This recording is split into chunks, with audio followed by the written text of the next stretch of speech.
रोहित पवारांनी दाखवला मतदार यादीतला घोळ, मतचोरीसाठी फॉर्म 6चा गैरवापर। विधानसभेआधी मतदार वगळले आणि बोगस मतदार घुसवले, रोहित पवारांचा आरोप।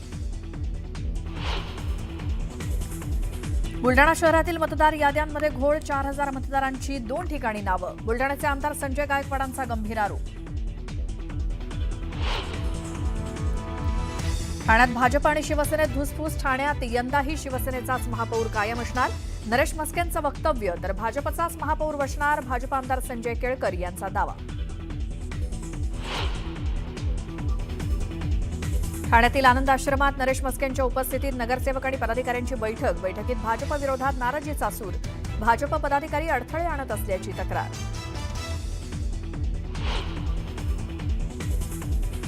येत्या 19 ऑक्टोबरला गोरेगावातील नेस्को सेंटरमध्ये मनसेच्या मेळाव्याचं आयोजन। निवडणूक आयोगाच्या भेटीनंतर राज ठाकरे काय बोलणार याकडे राज्याचं लक्ष।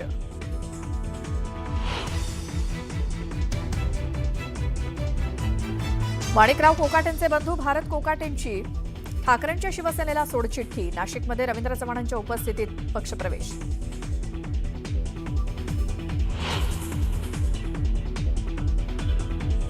नागपुरात जनशक्ती विदर्भ कामगार संघटना आक्रमक, बुट्टीबोरी एमआयडीसीतील मोरारजी टेक्स्टाईलमधील कर्मचाऱ्यांचा 2 महिन्यांपासून पगार रखडला, पोलिसांनी अडवलं आंदोलकांना।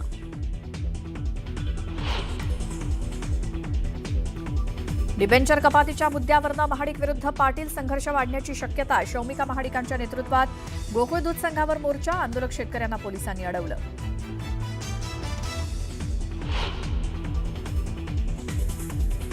मुंबईमध्ये रिअल लाईफ रॅन्चोची कमाल, कोणताही अनुभव नसताना डॉक्टर मैत्रिणीला व्हिडिओ कॉल करून रेल्वे स्टेशनवरती केली प्रसूती, बाळ बाळंतीण दोघेही सुखरूप।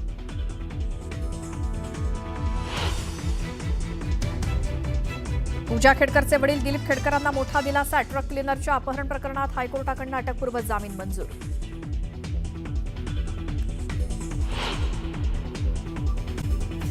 तर ठाण्यामध्ये महायुतीतील भाजप आणि शिवसेना या दोन्ही पक्षांनी पालिका निवडणुकीमध्ये स्वबळावर लढण्याची तयारी केली आहे। आज शिवसेना आणि भाजपच्या नेत्यांची ठाण्यामध्ये पदाधिकाऱ्यांची बैठक पार पडली, तर आनंद आश्रममध्ये खासदार नरेश म्हस्के यांच्या उपस्थितीमध्ये ठाण्यातील शिवसेनेच्या नगरसेवक आणि पदाधिकाऱ्यांची संघटनात्मक आणि निवडणुकीच्या पूर्वतयारीसाठी एक महत्त्वाची बैठक झाली।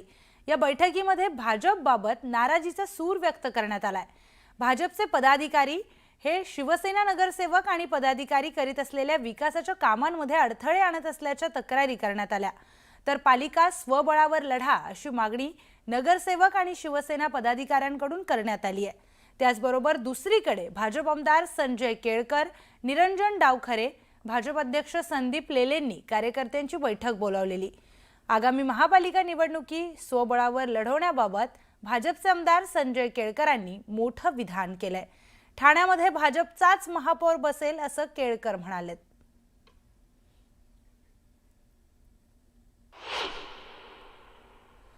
शेवटी या जोर बैठका चालू राहतात आणि गेल्या 20 वर्षांमध्ये अनेक वेळेला युती जमलेली नाही आहे। एका बाजूला आमची तयारी आहे म्हटलं जातं आणि दुसऱ्या बाजूला जागा वाटपाच्या वेळेला अनेक प्रश्न जे आहेत ते उपस्थित राहतात आणि त्याच्यामुळे आम्ही कायम तयारीत असणारी संघटना आहे। 365 दिवस आपलं सैन्य तयार असलं पाहिजे, सर्व ठिकाणी लढण्याची वेळ आली तर ती लढण्याची तयारी असली पाहिजे आणि त्या दृष्टीने देखील ही कार्यशाळा जी आहे ती खूप मोठ्या उत्साहामध्ये कार्यकर्त्यांच्या माध्यमातून पार पडली। भाजपची जिल्ह्यामध्ये ताकद वाढलेलीच आहे, जिल्ह्यामध्ये सर्वात जास्त आमदार भाजपचेच आहेत। प्रश्न हा आहे की ढवळाढवळ करण्याचा काही त्याच्यामध्ये विषय नाही आहे। ज्या ज्या ठिकाणी आमच्या कार्यकर्त्याचा आत्मसन्मान, आमच्या कार्यकर्त्याचा हक्क, त्याचा न्याय आणि जनतेच्या समस्या सोडवण्यासाठी जाण्याची वेळ येते त्या त्या ठिकाणी आम्ही जायलाच पाहिजे। कोणाची जहागिरी नसते, संबंध ठिकाणी हे त्या त्या ठिकाणी कार्यकर्त्यांनी बोलवल्यावर पदाधिकाऱ्यांनी जायला पाहिजे आणि ते जात राहणार। मगाशी मी म्हटलं आणि तसंच कोकणी माणसांनी देखील बाळासाहेबांवर केलं आणि म्हणून आजही शिवसेनेची साथ, धनुष्यबाणाची साथ कोकणी माणसांनी सोडली नाही। गेल्या निवडणुकीमध्ये काय निशाणी होती?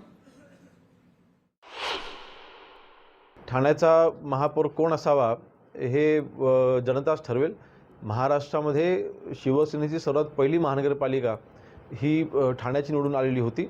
आज माननीय एकनाथ शिंदे साहेब हे स्वतः ठाण्याचे आहेत आणि माननीय एकनाथ शिंदे साहेबांनी ठाण्याच्या विकासकामाकरिता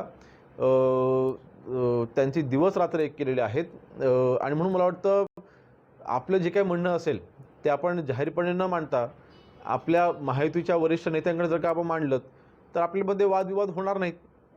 काही लोकांनी त्याची काळजी घेतली पाहिजे.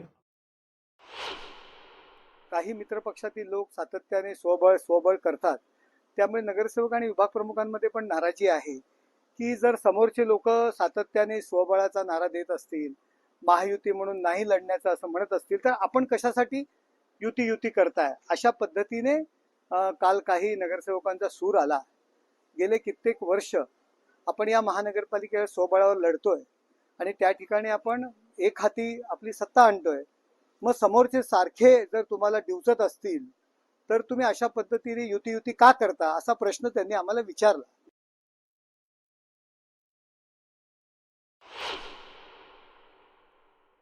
गेले कित्येक वर्ष या ठाणे महानगरपालिकेवरती सेनेचा महापौर हा निवडून येतोय, स्वबळावर निवडून येतोय. त्यामुळे यापुढे सुद्धा तीच पुनरावृत्ती होणार यात काय शंका आहे.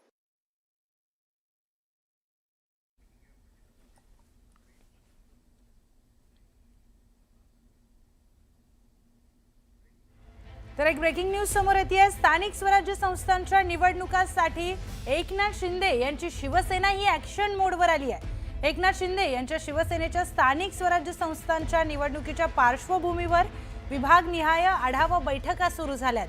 आज मराठवाड्यातील सर्व विभागांचा आढावा घेतला जाणार आहे.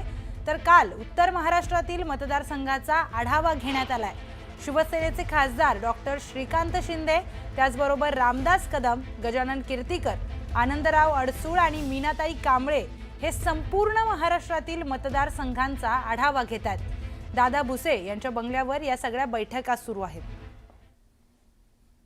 नागपुरात तिथे पोलीस बोलतायत माध्यमांची. नागपुरात जनशक्ती विदर्भ कामगार संघटना आक्रमक झाली आणि त्यांच्याकडनं मुख्यमंत्र्यांच्या शासकीय निवासस्थानी मोर्चा नेण्यात आलाय.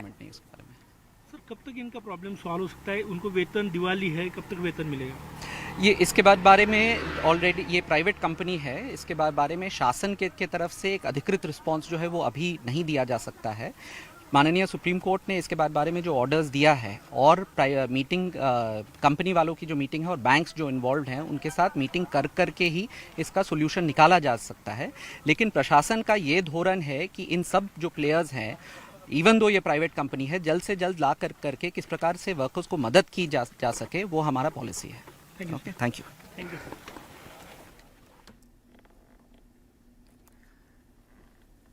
तर पोलिसांनी दिलेली ही माहिती, एक खासगी कंपनी आहे ज्यांनी आपल्या कर्मचाऱ्यांचं वेतन दिलेलं नाहीये. मात्र या संदर्भात आत्ता कोणतंही भाष्य पोलिसांनी केलेलं नाही. या संदर्भात आपण बोलूयात. आमचे प्रतिनिधी उदय तिमांडे आपल्यासोबत आहेतच. उदय, काय अधिक माहिती?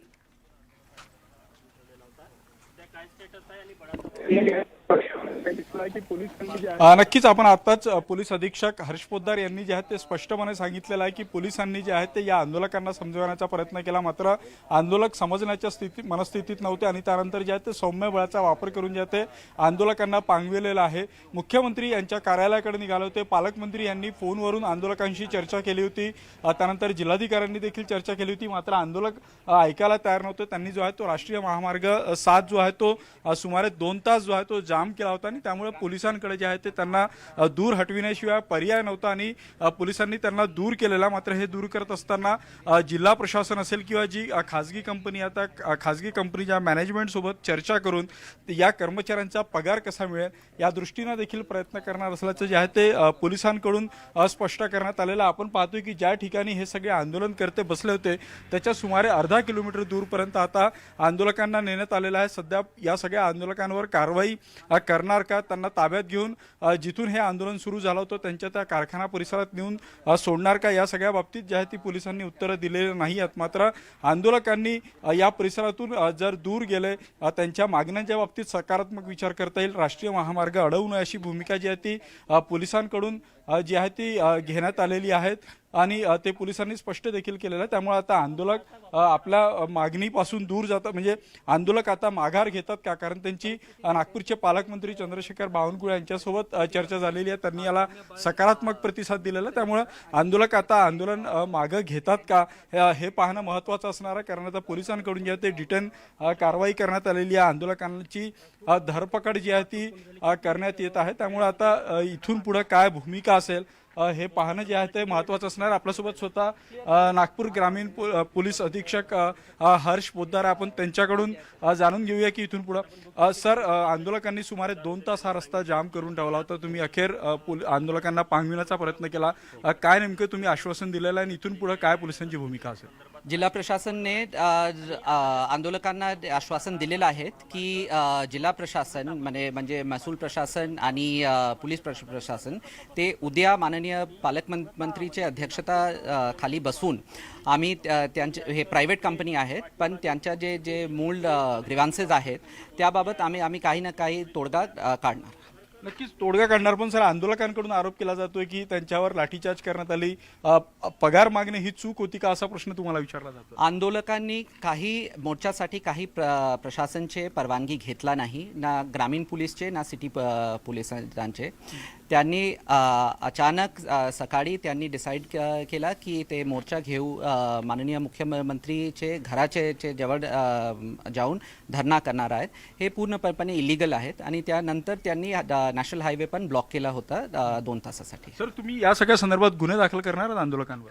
त्याबाबत सध्या काही कॉमेंट्स नाही. थँक्यू. नक्कीच आपण पाहतोय की प्रशासनासोबत जे आहे ते समन्वय साधण्याचा प्रयत्न पोलिसांकडून केला जाईल. मात्र आंदोलकांवर गुन्हे दाखल करायचे की नाही या सगळ्या संदर्भात अद्याप पोलीस बोलायला तयार नाही आहे. मात्र उद्या प्रशासनासोबत जे आहे ते या सगळ्या कर्मचाऱ्यांची चर्चा करण्यासाठी जे आहे ते पुढाकार घेणार असल्याचं नागपूर ग्रामीण पोलीस अधीक्षक हर्ष पोद्दार यांनी स्पष्ट केलेलं आहे. आणि आता आपण पाहतोय की बऱ्या प्रमाणात जे आहे ते आंदोलकांना ताब्यात पोलिसांनी घेतलेलं आहे. त्यामुळे आता या आंदोलकांना ताब्यात घेऊन ते जी मोरारजी कंपनी आहे, जी या कंपनीपासून हा मोर्चा सुरू झाला होता, त्या ठिकाणी जे आहे ते पोलिसांकडून त्यांना पोलिसांच्या वाहनामध्ये नेऊन सोडण्यात येतात.